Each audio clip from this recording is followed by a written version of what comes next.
বাবা শাকিব খান দেশে ফিরেছে শুনে হঠাৎ কান্নাকাটি করে আব্রাহাম খান জয়। মায়ের কাছে আবদার করে বাবার কাছে যাব। মাঝরাতে জয়কে শাকিবের বাসায় নিয়ে গেলেন নায়িকা অপু বিশ্বাস। দিতে পারে এই টোটাল সাপোর্ট দেওয়ার। অপু বিশ্বাসকে ভালোবাসি বা তার প্রথম প্রতিষ্ঠানকে আমরা অনেক বেশি সাপোর্ট করি। দর্শক দেখুন বিস্তারিত। স্বামী স্ত্রীর মধ্যে বিবাহ বিচ্ছেদ হতে পারে বা স্বামী স্ত্রী আলাদাও থাকতে পারেন, কিন্তু সন্তানের মন কি মানে কাউকে ছেড়ে একা থাকতে?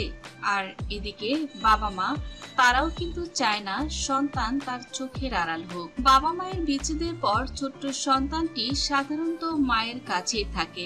গতকাল যখন শুনলো বাবা কলকাতা থেকে দেশে ফিরেছে, তখন সে বায়না ধরে দাদু বাড়ি যাবে। এরপর থেকে অস্থির হয়ে ওঠে জয়।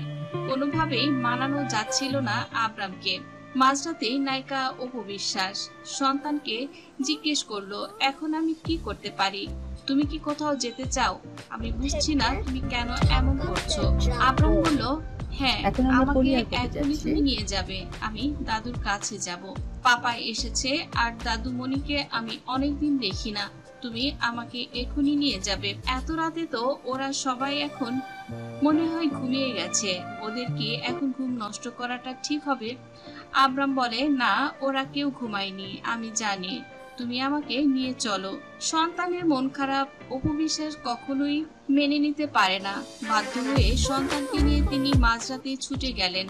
নিজেই গাড়ি চালালেন অপু বিশ্বাস। সন্তান পাশে বসেছিলেন পাশের সিটে। গাড়ি চালিয়ে যেতে যেতে সন্তান এবং মায়ের মাঝে অনেক কথা হয়।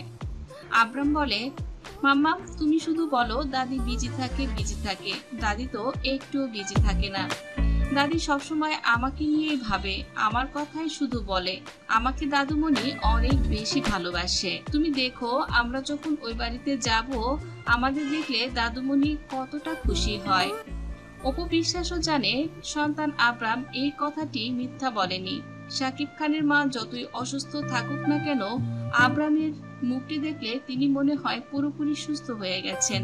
তার মুখে এবং চেহারায় যে একটা উজ্জ্বলতা, এটা নায়িকা অপু বিশ্বাস ভালোই বুঝতে পারেন।